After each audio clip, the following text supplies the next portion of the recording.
They're technically closed. So, oh, you know what I want you to do in the meantime? Okay, I got a second. So here we are this is Senator Lara's office. I'm going to have the opportunity to speak really briefly with one of the staff members. I'm just going to register a lot of my concerns regarding the passage of SB 4 and the fact that we still have 2 illegal aliens sitting on this city commission. There's just no excuse for this. We have been putting on the pressure. I've gotten a lot of great feedback from readers all over the country. They've been reading about what we're doing, and they're taking into account what's going on here. We are making it very clear. We the people, and we the people rising, are stepping up and expecting every legislative official has to start doing their job. And Mr. Lara has already felt the heat. He already had to pull away the resolution to try to expand the Affordable Care Act here in the state of California. Now what we're looking at is, man, I don't know, has the governor signed off on it yet? We're still putting pressure on Governor Brown as well. This is a shout out to you, Governor Brown. Cities and states are for citizens, not for illegal aliens. Governor Brown, you need to do your job and uphold your oath of office to the state constitution and the United States Constitution. Those first 3 words are we the people, not we the illegal aliens, not we the special interests, and not we the government bureaucrats, and certainly not we the legislative lackeys who do what La Raza demands us to do instead of upholding our oath of office. She's on the phone right now, so I don't know what's going to happen. What is it?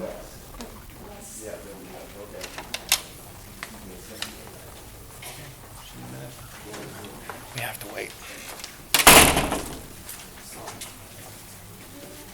Yeah, so we're just waiting right now. The office is technically closed, but there is a staff member there that said that I could speak with her. So that's what I'm looking forward to doing. They're still on the phone. So what I wanted to do in the meantime, let's go take a look at who are the elected officials on the wall downstairs. Let's go.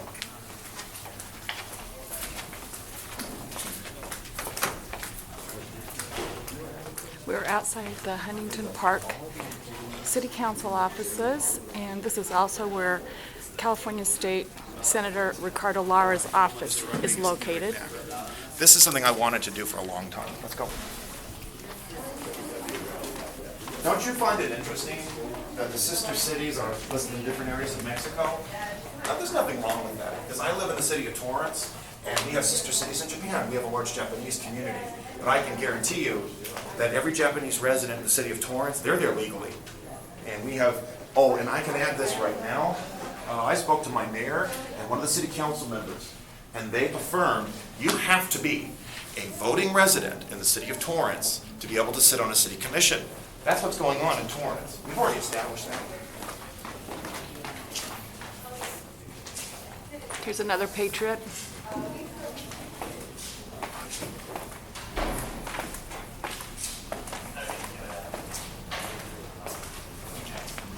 I have already made an appeal directly to this congresswoman right here. I spoke with Congresswoman Roybal. I confronted her, well, you could say in a peaceable fashion. Huntington Park Betty was with me that morning, and she gave me 5 minutes of her time. My congressman will not speak with me. I have contacted my congressman's office twice to deal with this issue here in the city of Huntington Park, because illegal immigration, this is a federal issue. Now, she made the excuse that it's a local issue. This is the runaround that I've been getting now for the past 2 weeks. Okay, the congressman says it's a local issue. Then the local law enforcement say that it's a federal issue. So all of this is just patently unacceptable. So we've got Congressman Roybal who has given us the excuse, well, if there was no enforcement, then there's no law that's been broken. That's just not the case.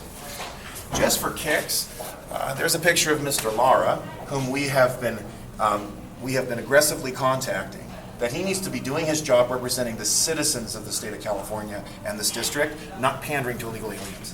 And just for kicks, I was wondering if you could do this. So there we see, there's the city council members right there, and I just thought for fun. There's Mr. Amesquita. I have great respect for him. He's the only member of the city council who has stood up to his colleagues and telling them to end the drama and start being proper representatives for the city of Huntington Park. What they're doing is inexcusable.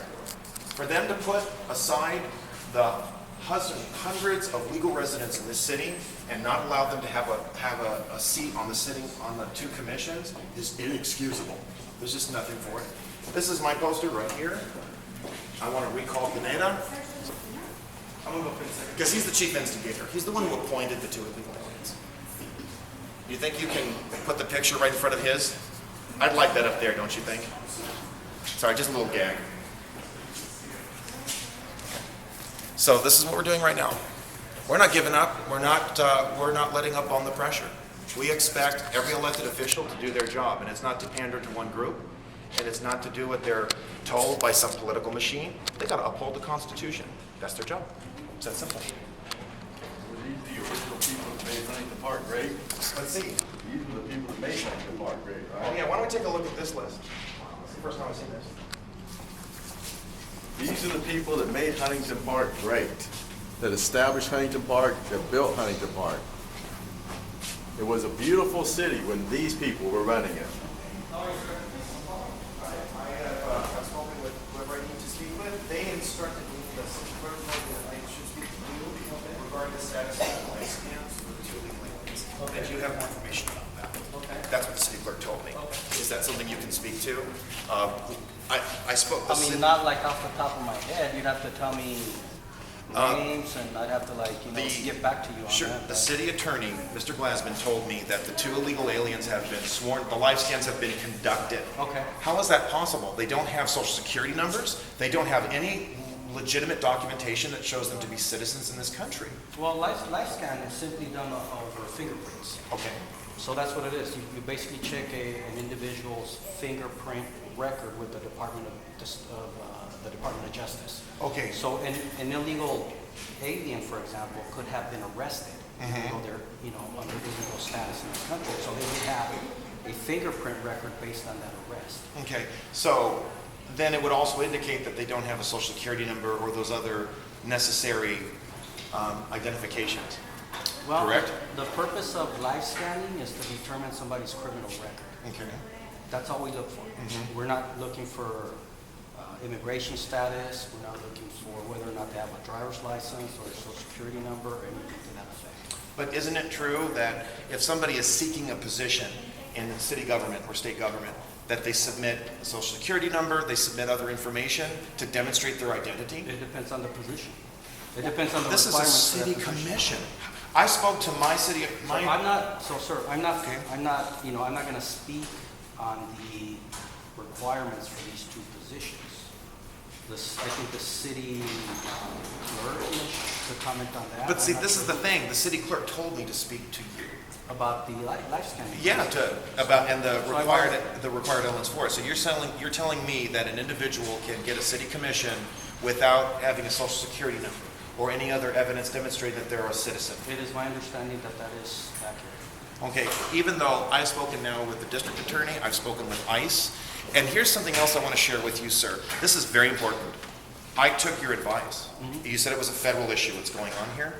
I spoke to Congresswoman Roybal Allard. I said immigration matters are beyond my jurisdiction. So I spoke to Congresswoman Allard, and she said that it is a local issue. So I'm coming right back to you, right away. Why haven't these gentlemen been deported? Why haven't they been arrested? They're in the country illegally. Because at the local level, we don't deal with those immigration issues. What do you mean? I don't understand. You mean all immigration issues, or? Deportation immigration matters are beyond my jurisdiction, my local jurisdiction. So you mean, Me as the local police chief do not have the authority or jurisdiction to start deporting people that are simply illegal in this country. That is Okay. a federal level immigration matter. let me change, well, isn't it true though that you're expected to cooperate with ICE and cooperate with federal officials? And we do. Okay, so if there's a commission of a crime, for example. No, it depends. I mean, it's Oh, so they don't have to commit a flagrant so, crime? Sorry, I do have to get to a meeting, but I Okay. think you're asking very complex questions in a very sporadic matter. I've been pretty straightforward, but I think, let me just hone on this one aspect. You said to me that this immigration issue is a federal matter. I spoke to Congresswoman Roybal Allard, and she told me it's a local matter. Could you resolve that for me? No, I cannot. Really? I can. I can't Wow. speak. I can't The speak. congresswoman in this district is passing the buck and throwing it back at you. I do gotta get to you. Okay. All right. I think it was really important. Make sure that you start sharing